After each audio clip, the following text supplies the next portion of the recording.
My name is Tiffany. I've just started here this school year. I've touched on it in previous years to the best of my ability, but I would say this year is the first year that I've been more consistent about teaching it. I do. And what does that look like? It's about 10 minutes a day. I usually follow guided meditations first thing in the morning.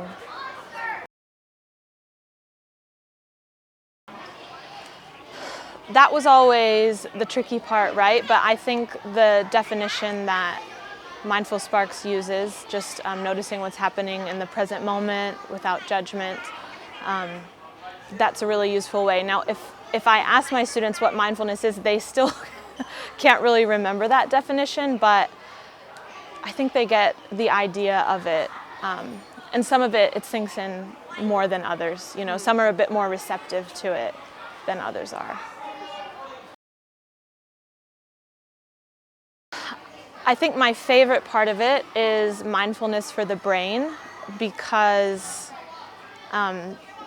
it's really important, I think, for them to understand, you know, the relationship between thoughts, feelings, emotions, behaviors, and that they have the option to, you know, not just react to things right away. They have another choice. They can recognize and notice what their feelings are, and through mindfulness be able to kind of make better choices, because they haven't flipped their lid, right? I think that's what has resonated most with my class, is the flipping our lid thing.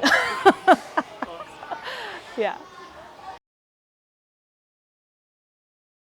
For sure, it's just the silliness, and that hasn't gone away even now. There are still some of the students who they're just silly about it, which can be distracting for others. So I think that's the biggest hurdle, the laughing and the, you know, the deep breaths in and out.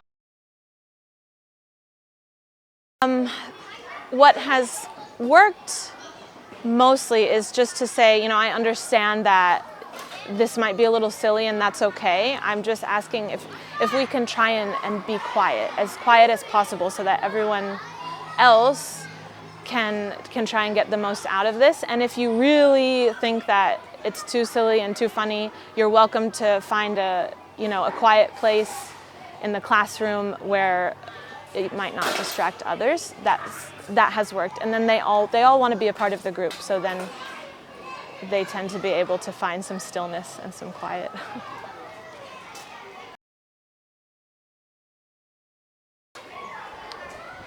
Yeah, daily. The thing that I mentioned before with the flipping our lid and noticing our thoughts and feelings, I think being able to recognize when I'm frustrated as a teacher, being able to notice that and take a pause before I react is really important every single day, because they're kids, you know, they're students. They're not always going to meet my adult expectations of behavior, and to be able to notice, okay, this is triggering me, I'm feeling a little bit frustrated, take a few deep breaths, and then I can react with calm without letting my emotions get into my response.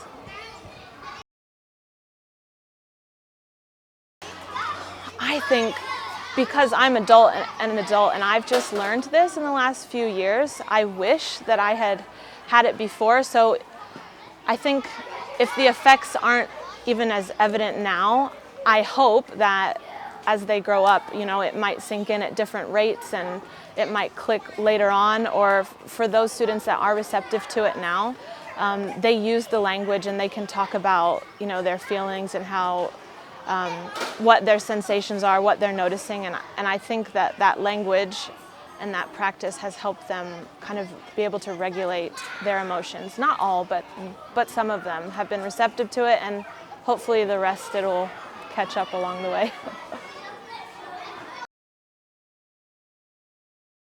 For me, it's been really important, because before I started, you know, before I had my own mindfulness practice, I wasn't as able to recognize when I was feeling frustrated, and sometimes I would react too strongly in the class, and then I would feel bad about it later. Like, I don't like the way that I spoke to my students. I mean, that happened a lot, and mindfulness has had the biggest impact on my teaching, just being able to notice my emotions before I respond. And I don't go home, feeling like that ever really now. I think just in that sense that, I go home at the end of the day feeling really pleased with the interactions that I've had with my students. I don't wake up at night worrying about what's been going on, because I think that we've created a really safe and comfortable space for everyone in the classroom, and then that makes me feel good outside of the classroom. So.